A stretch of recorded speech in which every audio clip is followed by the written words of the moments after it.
নমস্কার, কেমন আছো সবাই? ঝুম্পা লাইফস্টাইল ব্লগে তোমাদের সকলকে স্বাগত। ব্যাস আজকে এবার ফেরার পালা।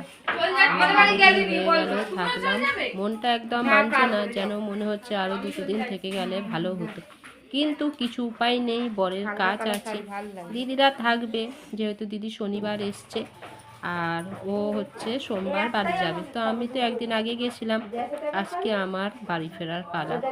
আজ যদিও ইচ্ছা করছিল না, কারণ দিদির সাথে থাকার ইচ্ছা ছিল, একসাথে দুজনে যাবার কথা ছিল, কিন্তু আমাকে বেরিয়ে আসতে হচ্ছে আমার বরের কাজের জন্য। হয়তো ও রেডি হয়ে গেছে, আমিও রেডি হয়েছি, এখন যাব বাড়ি। আমার কাকার মেয়ে আমি গেছিলাম বলে জানো তো, ওরাও এসেছিল, আমরাও চলে যাচ্ছি বলে ওরাও চলে যাচ্ছে। আমাকে আবার বলছে তোমরা যদি থাকো তাহলে আমি থাকবো, কিন্তু কি করব বলো, কাজ বাজ সংসার সব কিছু তো আছে, বাপের বাড়ি আর কদিন থাকবো, উপায় নেই গো। তাই দেখো ফিরে এসছি। এই দেখো এখন নাই নৌকায় বসে, এত সুন্দর লাগছে নদীর ধারটায়, ওই যে আলো জ্বলছে না, আর ওখানে মেলা হচ্ছে, তার জন্যেই আমি আবার একটু ক্যামেরাটা অন করলাম। বেশ ভালো সময় কেটে গেল এই 2-3 দিন। যাব যাব যাব করতে করতে কিভাবে যে গিয়ে পড়লাম, আবার কিভাবে যে 2-3 দিন কেটেও গেল বুঝতেই পারলাম না, যেন মনে হয় এই তো সবে এলাম। তো যাই হোক, এখন খেয়া থেকে নেমে ওই যে রায়পুর থেকে অটো ধরতে হয়েছিল বাগড়ায় আসার জন্য। বাগড়া থেকে অটো পাওয়া কী যে মুশকিল হয়েছে বিশ্বাস করো।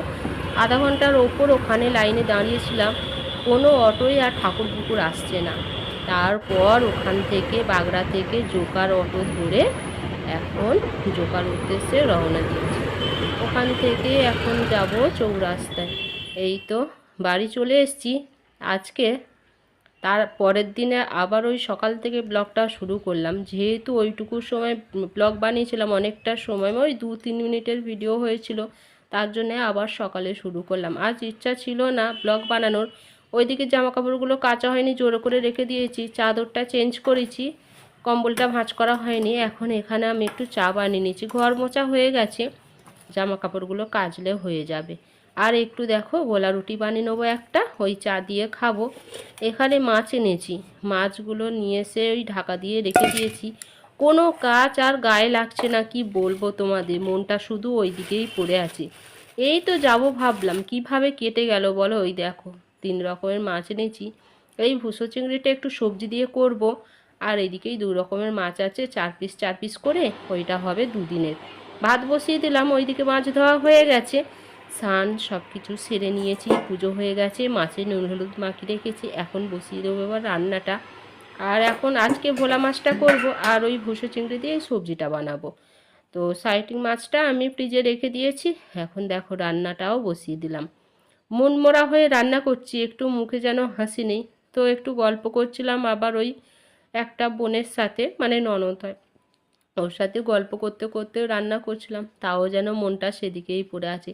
ভাবছি এই সময়টা আমার দিদি কি করছে, আমার মা কি করছে, এই সবাই এই সময়টা কত মজা করছে, ওখানে এই সময়টা কি সুন্দর কেটেছে, এই সব মাথার মধ্যে ঘুরছে জানো তো। মেয়ে হয়ে এসছি, কি বলবো বলো তো, বিয়ের পর তো থাকতেই হবে শ্বশুরবাড়িতে, উপায় নেই গো। বেশি দিন থাকলে 5 জনে 5 কথা বলবে, কী রে তুই এতদিন আছিস, কবে বাড়ি যাবি, ওই ভয়টা লাগে আমার খুব জানো।